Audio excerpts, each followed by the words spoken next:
And I will now start with a brief introduction and then hand over to our first speaker, Gaëtan.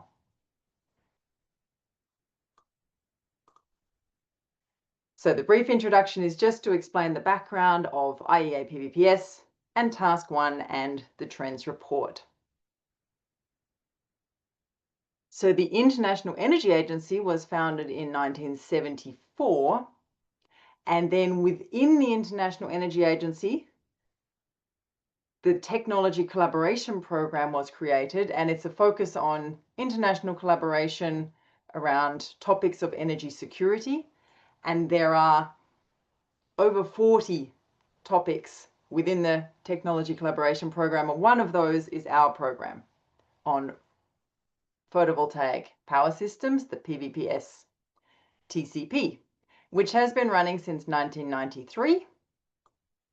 And you can see our mission statement here is to enhance the international collaborative efforts which facilitate the role of photovoltaic solar energy as a cornerstone in the transition to sustainable energy systems.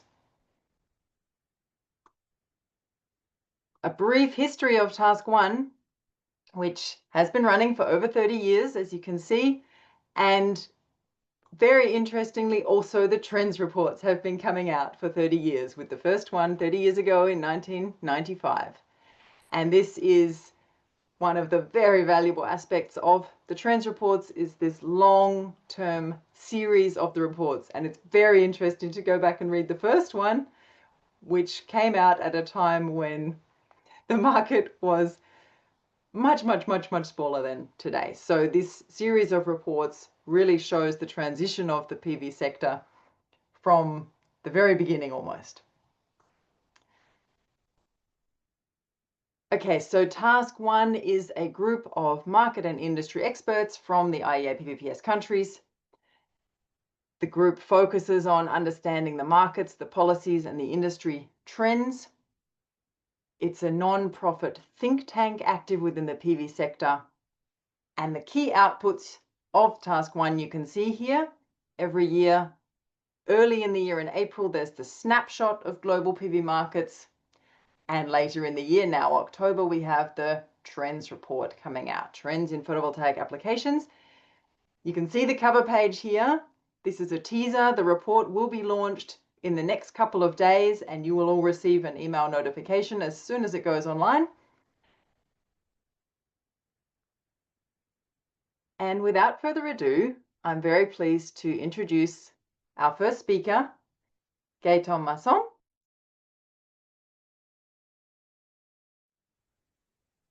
So we are together for, I would say, a short summary of what's happening in the PV sector globally. I was reviewing the list of participants. I would like to say hello to some people I haven't seen for some time. Amelia, Fabrizio, Frank, Geoff, and some others, and of course to everyone. I will not spend time on the IEA because you presented it. Something is quite important. The trends report, same thing as the snapshot report, is based on information which is provided by IEA PVPS country members, but also data which is coming from non-IEA PVPS countries, which are provided by official contacts and which are cured before being presented. As I'm saying very often, numbers are changing. Some countries are publishing numbers which are revised, sometimes significantly. Years after, we revise these numbers, sometimes after 1, 2, 3 years. So the numbers that you see today might be updated in the future. So the trends, as it was mentioned by Emily Mitchell a few minutes ago, is published now for 30 years. And what's interesting is basically the methodology hasn't changed much. So it's still a report which aims at giving a general idea of what's happening in the PV sector. It's a report which is aiming at people with an understanding about PV, but also at people who would like to discover what PV is about. In almost all fields of activity. So there is a part on the market, there is a part on policies, there is a part on industry development, and Izumi will focus much more on that part after. There is also an increasing part on the implication that PV has for the society in general and its integration, not only in the energy systems, but also in the society in general.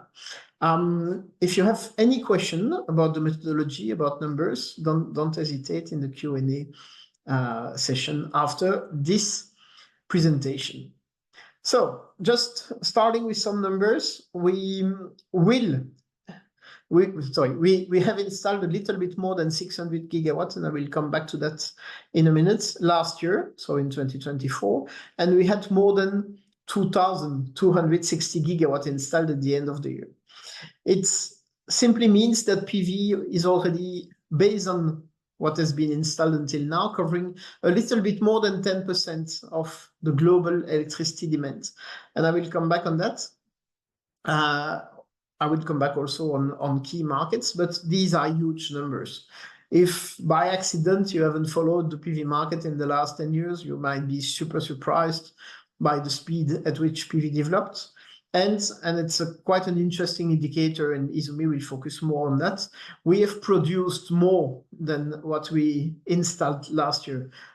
In terms of PV modules, more than 700 gigawatts have been produced, which is also showing that there is a positive dynamic, and that's basically the market could continue growing. And if we are looking a little bit at some key numbers, we have at least 34 countries that installed 1 gigawatt in 2024. So you can tell me out of 200 countries in the world is not that much, but it's a number that is progressing very, very fast. We have 40 countries that reach at least 4 gigawatts of PV installed capacity at the end of last year. And if you see some countries in gray in the figure, it doesn't mean that nothing was installed in these countries. It means that we have no official numbers. So we have numbers for these countries, which are basically based on imports of PV components, but it means nothing is reported officially. But these countries are counted in the total anyway.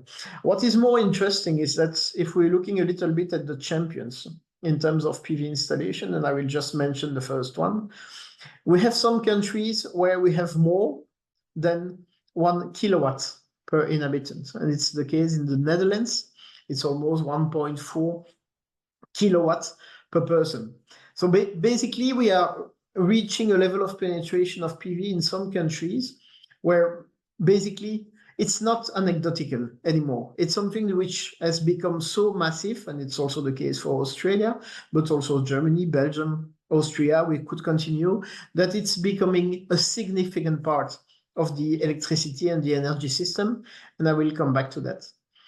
And so that's a little bit the point. Why are we installing PV so fast? The first thing is, of course, because the demand of energy is growing globally. But more interesting, we tried in the last years to compute how much PV is reducing globally CO2 emissions. And it's a methodology which has been based on our sister task, the task 12, which is a task on sustainability within the IEA PVPS program. And using that methodology to PV installations, we realized that basically we are saving every year more than 1 gigaton of emissions. More than 1 gigaton out of 38 gigatons of CO2 equivalent emissions. You will tell me it's not that important. Yeah, it's less than 3%. But on the other side, if we're looking at the emissions from the energy sector, which are about 33 gigaton, if we are looking at the emissions from the power sector, which are below 10, then it starts to be significant. And that's something quite important, which shows on one side how fast PV developed and how much it's contributing to reducing the impact of greenhouse gases emissions. But on the other side, it also shows there is a lot to be done in order to completely decarbonize the economy. And when I'm saying that we have installed 600 gigawatts, it might just be the beginning. What happened in major market last year? Because the market grew to 600 gigawatts, a little bit more, but it was an uneven growth. And that's what is quite interesting. We had countries where the market developed significantly, I can take some few examples, and India is an interesting one. But we also have other markets, and I will come back to them, where the growth was not so significant. And China is a very interesting example, because looking at these numbers, we could see that basically the Chinese market grew significantly in 2023, significantly less in 2024, but at such a level that basically China is completely transforming its economy, thanks to renewables and especially due to PV. But when we are looking at that figure, what is even more interesting is that some countries saw their PV installations slightly decreasing. It's the case for Japan, for instance, or Spain, Poland, or it was stable in Brazil. It was almost stable in Australia, which means that there is potential for growth in many, many regions and many countries. And these 600 gigawatts, which represents roughly 350 gigawatts in China, 250 gigawatts in the rest of the world, are leaving, I would say, almost intact a significant potential for growth. It's not as if we had reached a level where the growth of PV would be now significantly constrained. No, it's complex, but the market has still some potential. And if we are looking at the evolution of these numbers, and it's quite interesting, we had more than 2.2 terawatts. So let's change numbers, units, sorry. Let's talk about terawatts rather than gigawatts. We will be very close to 3 terawatts at the end of the year. And I would like to take just a second to show in these installations which part has come from IEA PVPS countries, that's the blue bar, and the lighter blue, it's coming from other countries. And I think PVPS is still quite relevant to observe what's happening in the PV sector, even if it's growing in other countries, and India is one of them. And I think it's something very important, because it allows us to have, I would say, a decent view on what's happening. Without having to discuss with 200 representatives from 200 countries. We have contacts in many others, but basically PVPS still represents a significant part of the global PV market. So 601 gigawatts DC, what does that mean? You might have seen other organizations or I would say consulting companies publishing significantly lower numbers. How do we reach 600? It's DC, so it's basically the nominal power of the PV models rather than the grid connection AC numbers that we can see in some of the numbers. Why are we focusing on DC numbers rather than AC? For something very simple is that at the end, it's a DC capacity that defines the amount of energy which is produced. It's not defining the maximum power which might be injected into the grid, which is more a question for grid operators, but it's really defining the amount of energy which is produced by PV and which is contributing to the penetration of PV in energy systems. And we are using the same methodology over the years, so which means that you might see numbers for some countries, and China is one of them, which are different from official ones, because we need to convert official ones, which are often AC numbers, into DC. And we are taking hypotheses, which are basically based on our experience of the market, local experts that we are using, but also, and it's a very important point, we correlate installations with production and shipments. So we have a clear idea of what has been shipped, what is in inventories, what is going to be installed, what is installed in emerging countries, just based on statistic of shipments and imports. And basically with that methodology, we are reaching that number. And everyone knows that it's very difficult to qualify what you have exactly installed, especially at the end of the year. So is a PV plant which is not yet operational installed or not? We consider that if it's not operational, if it hasn't started producing, it's basically not installed, and that kind of thing. So the methodology is comparable. And here I just would like to come back 10 years in the past, in 2014 or 2015, The market has been multiplied by a factor 15 or a little bit less, 12 if you're looking at 2014 or 2015. In 10 years, it's something which is quite remarkable. Now, market dominance. What does that mean? It means that the market is still concentrated in a certain number of countries. Alors, the question is, what does that mean? In the reality, it means that basically the first market, which is China, is having quite an important share. If we take the top 5, it's an even more important. And if we are looking at the top 10, we are around 85%, which means that all the other countries, the 190 other countries, represent only a mere 15% of PV installations. Now, is that relevant? If we are looking a little bit in terms of population and in terms of wealth production in the world, most of the countries which really count in terms of either population or GDP are in the top 10. So it's an interesting indicator to say that basically 85% of the global PV market is located in 10 countries, but it means something also about the spread of population and wealth globally. And if we are looking at these countries, and on the right-hand side, you can see what the total installed capacity, on the left-hand side, what has been installed last year. I'm putting the European Union as a whole in second position because many of the policies which are leading to PV development and installations are defined at European level, not at country level, but you can see below the countries themselves.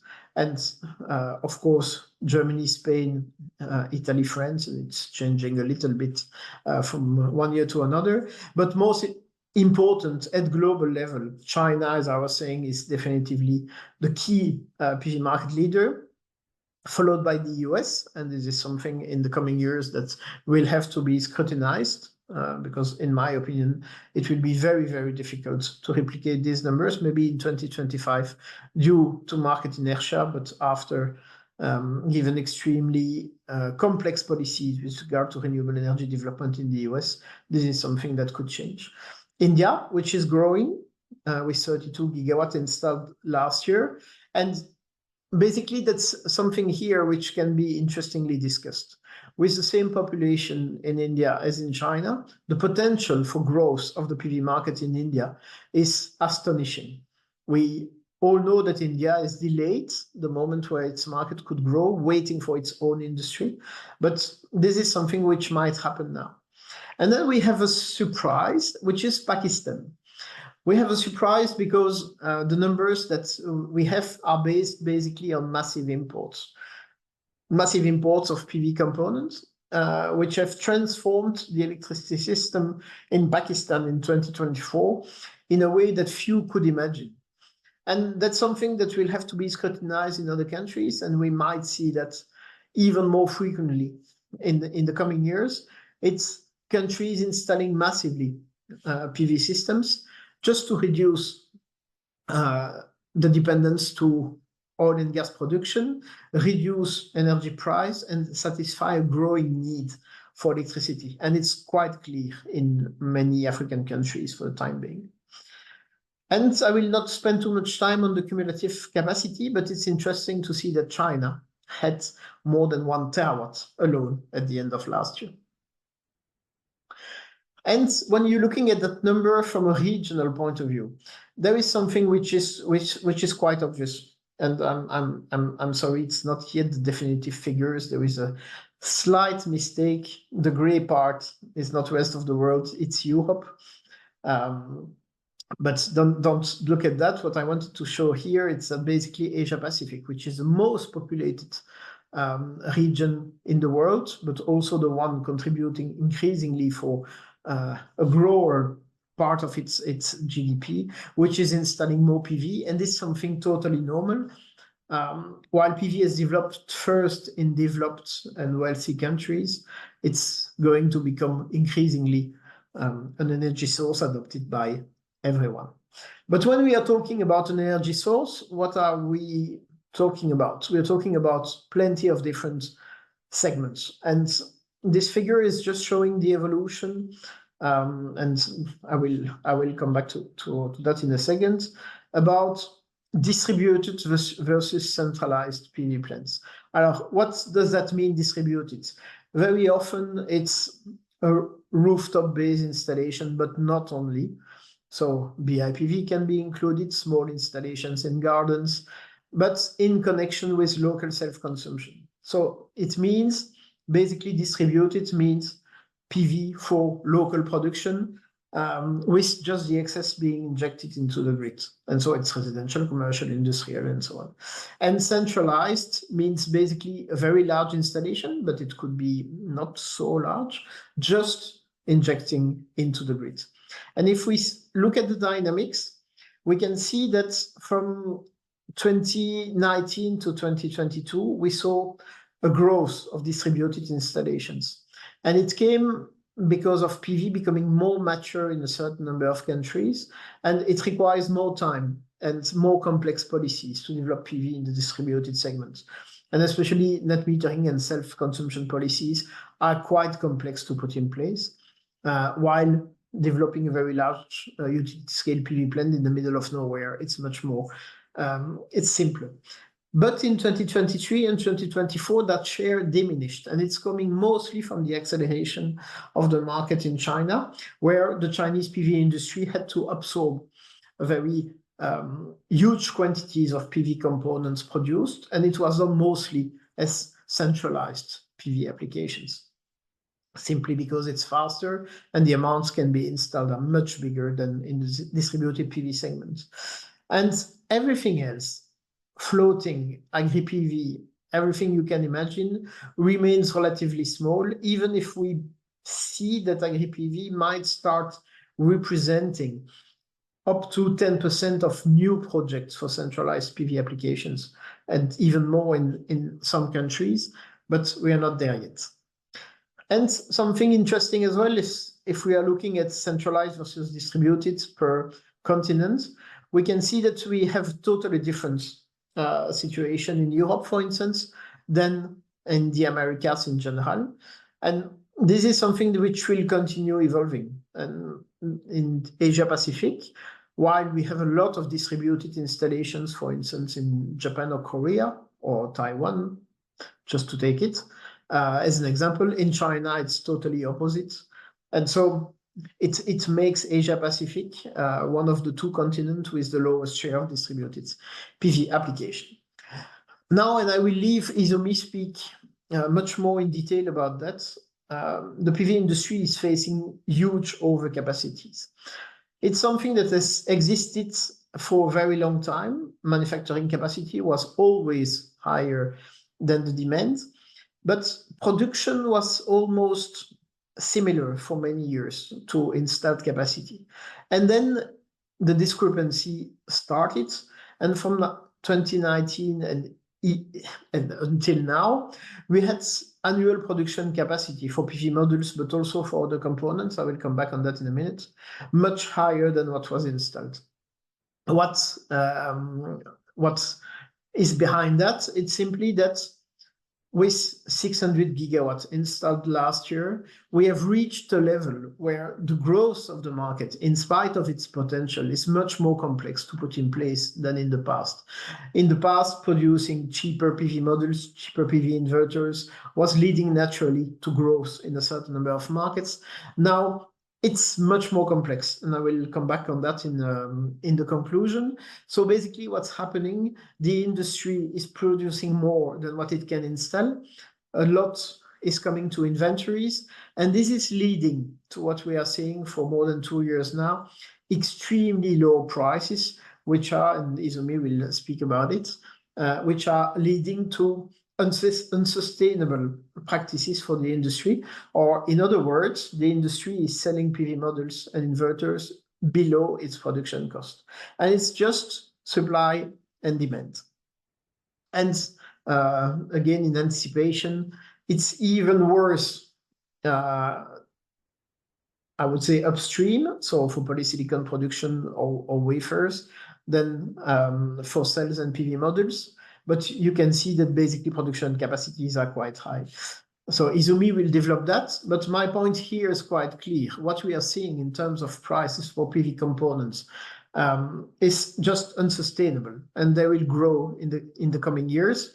And it might also be linked to an epidemic of failures that we are seeing in the fields for some type of modules in some countries for the time being. It's not generalized, but it's quite obvious that for the time being, we might have with some manufacturers, some quality issues, which are coming from one very simple thing that the Chinese PV Industry Association is recognizing, is that when you are under pressure to reduce your cost absolutely because of the losses that you make, then you are in a situation where quality is not the first preoccupation. And this is something which is at the core of what's happening in the PV markets and the PV industry for the time being, and we have to understand. So a small shift in terms of technology. Crystalline silicon has dominated completely for many, many years. The PV sector is not going to change fast. There is still a little bit of thin film, and within crystalline silicon, mono has beaten poly for a long time, multicrystalline. It's quite interesting. I don't think that we will see a major change in the coming years, but that's a state of facts. What's the impact of the PV market in industry on the GDP of a certain number of countries?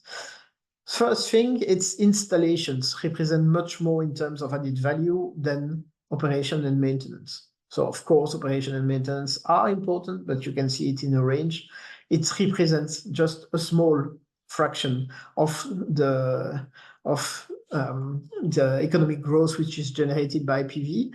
And the percentage that you can see in vertical axis is basically the contribution to the GDP.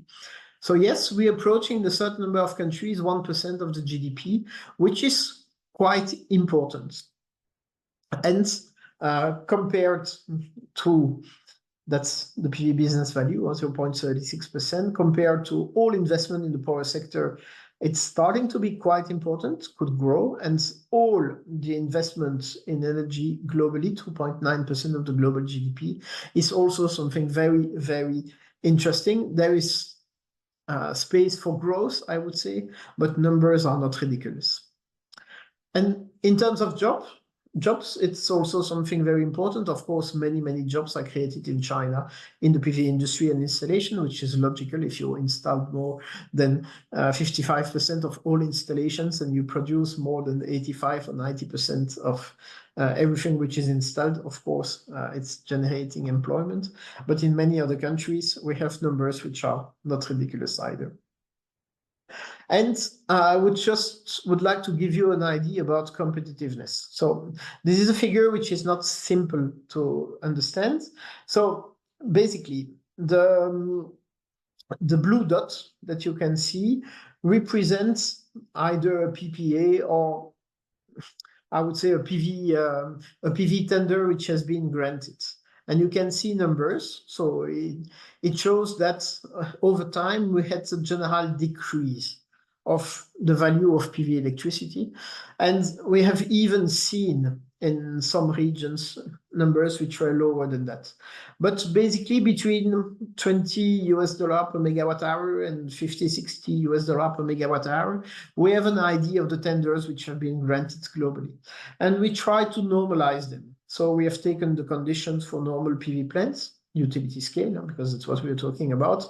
And we looked what would have been the price of PV electricity with, on one side, 1,000 kilowatt hour per kilowatt peak yield. So basically what you can find in a country like Belgium, the Netherlands, or the northern part of Germany, and with a yield about 2,000. And we know that we can go even below that because we have some places in the world where the yield might be even bigger, up to 3,000 and even more in some places.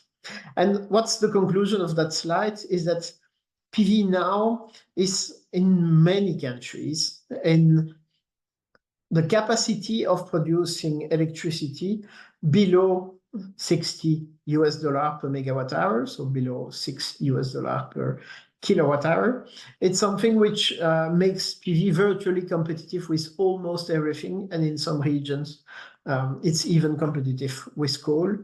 And that's something which explains why PV is installed massively. And just to give you an idea, if you are in Africa, for instance, and you are using diesel generators, the cost of using a diesel generator to produce electricity is $300 per kilowatt hour in some regions. Saying that PV is utterly competitive, it's just a short summary. And then, since it has grown significantly, what's the real contribution of PV to the electricity demand in 2025? Why am I saying 2025? It's because it's based on the total installed capacity on the 1st of January 2025, and we calculate how much electricity it could produce. And we can see that in a certain number of countries, not so many, we are above 20% already. Spain is quite an interesting case. And I've mentioned Pakistan below. The penetration could be significantly higher. A part is curtailed, simply because the grid is not able to absorb as much. And since that was installed in just a little bit more than 1 year in that country, you can imagine the impact on the grids. And in other countries, and we have plenty of countries where PV penetration is already above 10%. And globally, we are already at a bit more than 10%. And that's something which counts because 10% of the global electricity demand, it just means that PV is now fully mainstream. I will just finish by that. Sorry for the figure, which has been badly designed. It's not the one that you will find in the final report. But in terms of capacity, we know that it's not the end of the story, that we should look at the energy produced. PV and wind are basically the only renewable energy sources which are massively developed. Everything else, including new hydropower, including pump hydro, will represent a small fraction of renewable energy developed.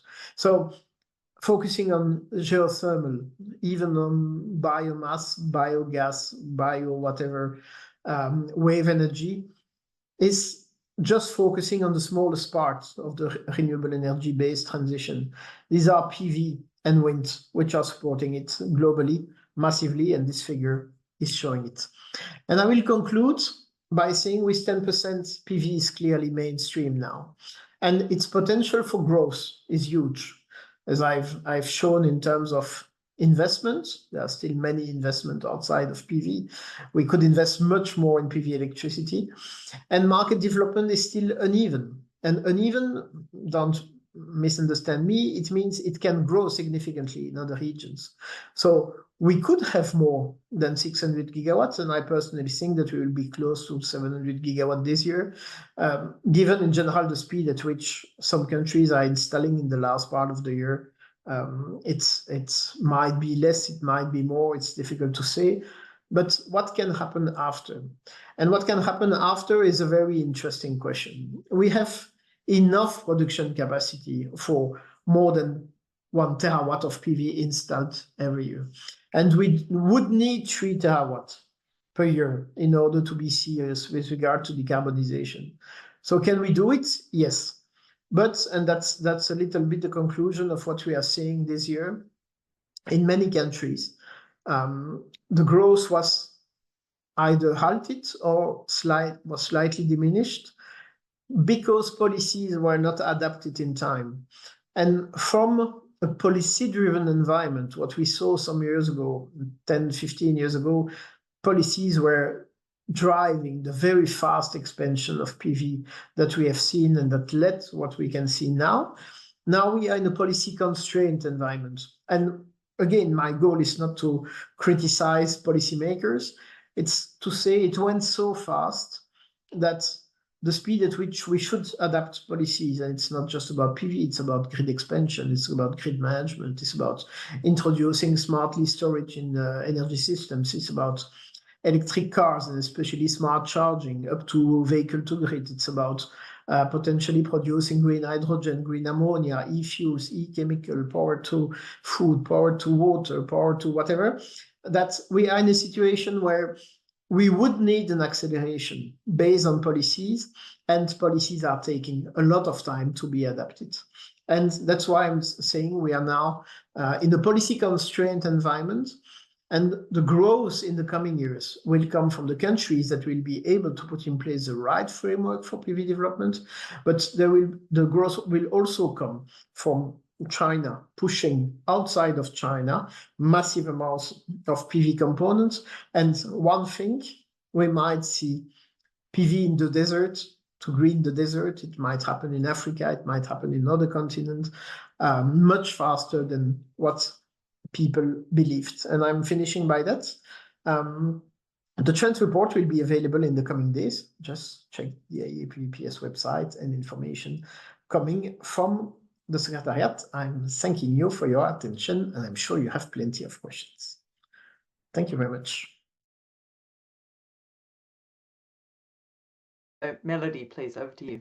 Yes, Gaëtan, there's questions about how what's driving the stability or the reductions in some of the major markets. That's an interesting question. I think that it's not a question of competitiveness anymore. It's much more a question of inadapted policies. I'm taking a very simple example. In some markets, you need sometimes 3 years to get a grid connection to be able to develop utility scale PV plants. And that's something which is definitively blocking. In others, that's the cost of the grid connection itself, which is making PV more electricity than what it should. In some other countries, it's the availability of capital, of equity, or debt. In others, it's limitations of the grid. So it's really, really specific to the market itself, sometimes to the region. And what we see in many emerging countries is that it's very difficult to adapt the existing framework, especially for residential and commercial applications. That's what I was mentioning before in terms of why do we have more utility scale installations than rooftop installations in many countries? It's because it takes a lot of time to adapt the regulations, to be able to be your own producer. And sometimes it goes against a local monopoly from a state utility. And these are things that will change. But that can significantly delay or at least put the brakes at PV development. Thank you.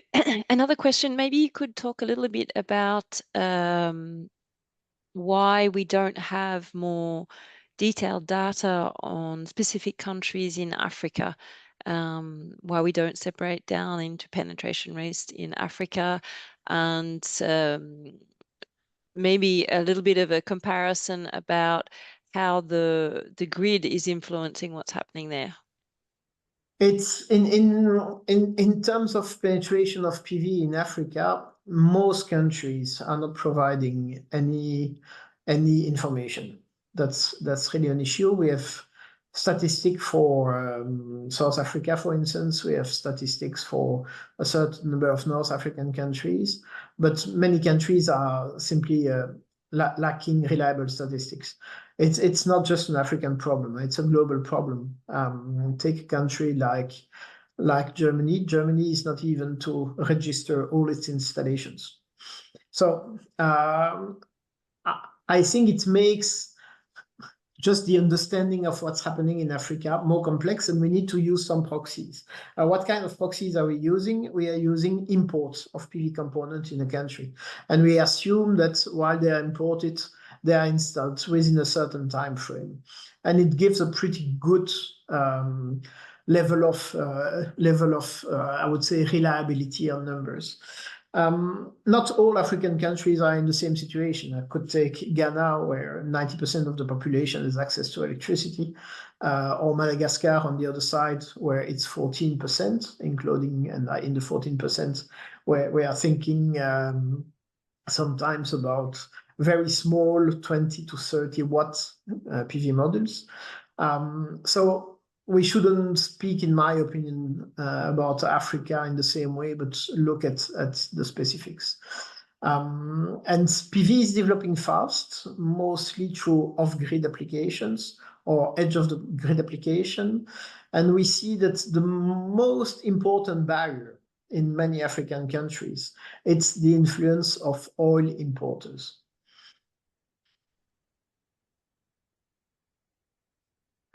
And maybe we can add just into that, one of the reasons that it can be hard to track deployment in Africa is that there is also a lot of decentralized deployment.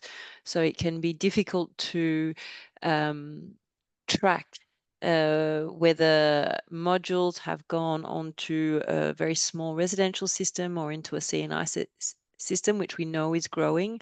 And until there are more coordinated local industry associations, the data quality is unlikely to improve. The only thing that we know for sure, because we know how much has been produced and shipped globally, and so we know, and numbers are consistent with regard to that. We know that what has been imported country by country is reliable. What I'm saying is we don't know whether it has been installed immediately or whether it has been slightly delayed. And the organization of weaker grids or developing grids is different. So we will see much more PV with battery installation in Africa than in other places in the world.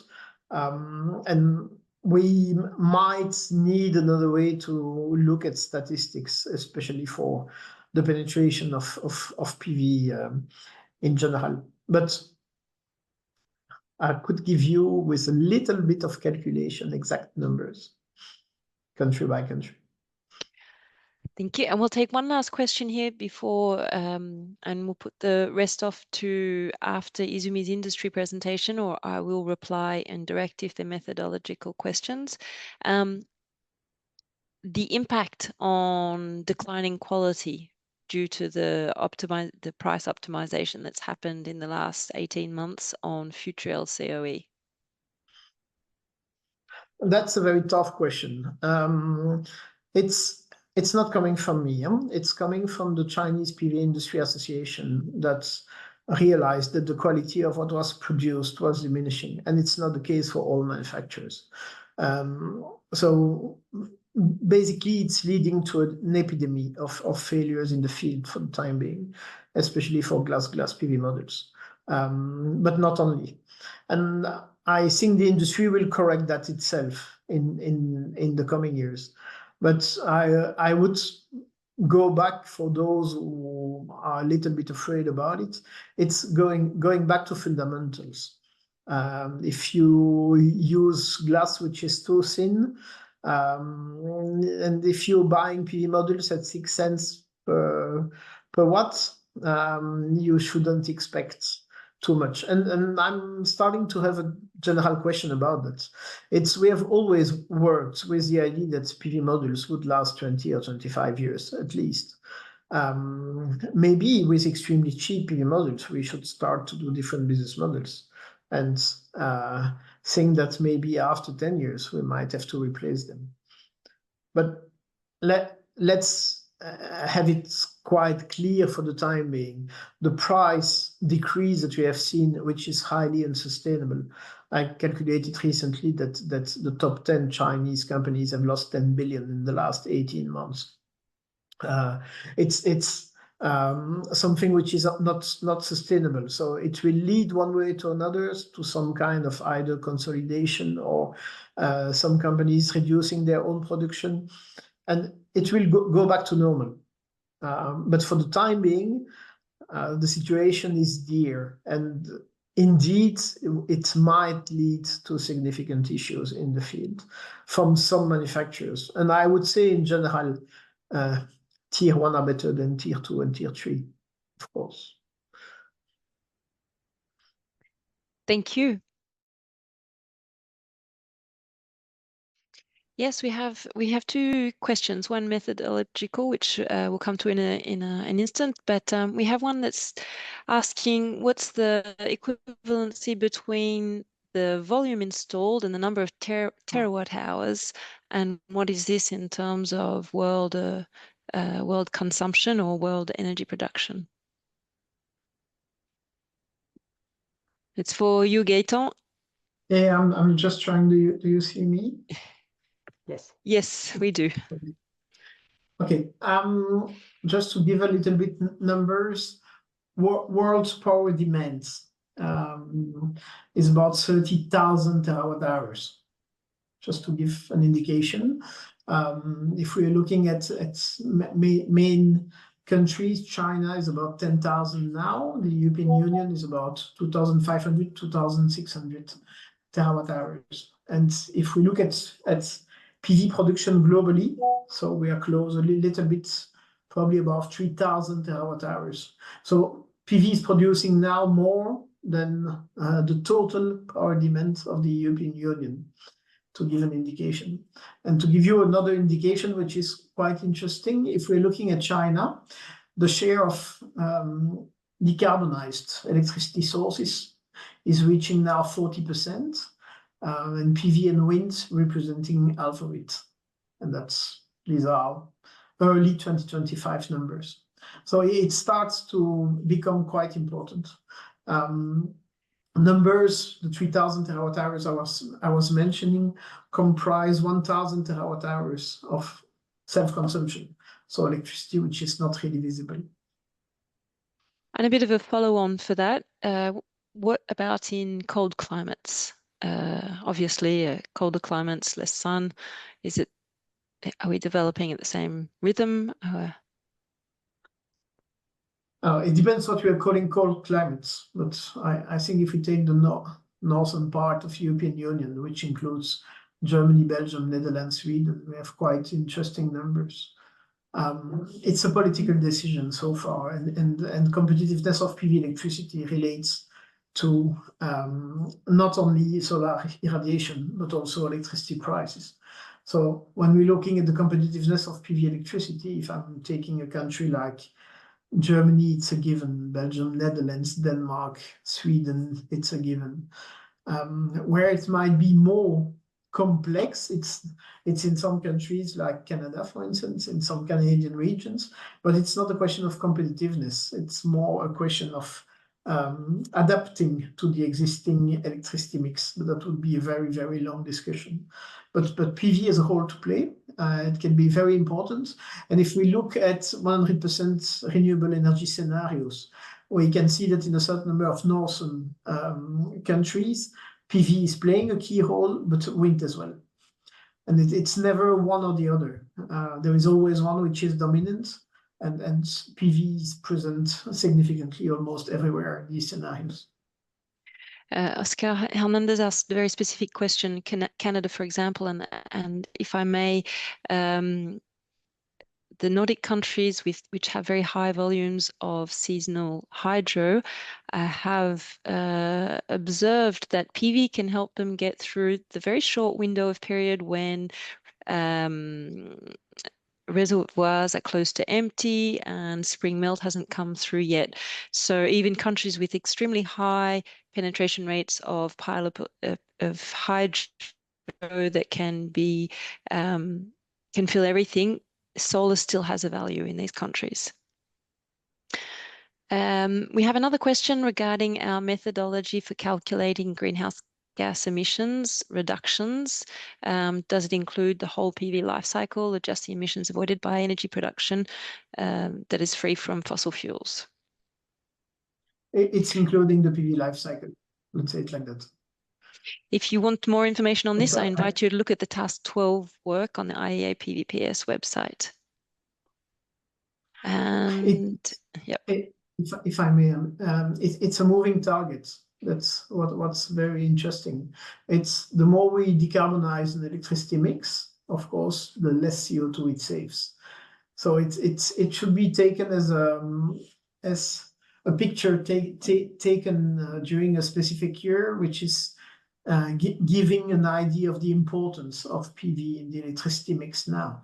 And of course, that amount will more or less stabilize because the growth of PV installations will be increasingly compensated by the positive effect that it has on the power mix in a certain number of countries. And that's what I was saying about China, with China having now 40% of decarbonized electricity sources, and that number increasing very, very fast. Of course, every additional gigawatt installed in China will contribute less to reducing CO2 emissions. But it's more, the methodology can be discussed in depth for a long time. I suggest to focus on the general message. And I have one last question that I will answer partially myself, and then I will maybe invite the Secretariat, Emily Mitchell, to respond. Country reports are very useful. There are an increasing number that don't seem to update them very often. Can we expect improvements on this? This is a voluntary contribution to IEA PVPS, and if you would like to have them, I encourage you to send us messages telling us that, so that we can encourage our member countries to do this. The visibility and the usefulness of their reports is something that they need to be informed about. And a follow-up question to that was, in considering the rising new PV markets, do we plan to add new member states and associated country reports? Emily, perhaps you could take this question. Thanks, Melody. Yes, IEA PVPS is not an exclusive or closed community of countries, so we are always welcoming new member countries to join. Actually, we just had, within the past year, we've had India join, we've had the UK rejoin our program, and we currently have Lithuania and Slovakia in the process of joining, and other countries that are interested. So it's always a discussion with the governments if they wish to join, and anybody from countries that are not yet involved in IEA PVPS are very welcome to reach out to myself or the chair at any point to start a discussion. We'd be happy to hear from you.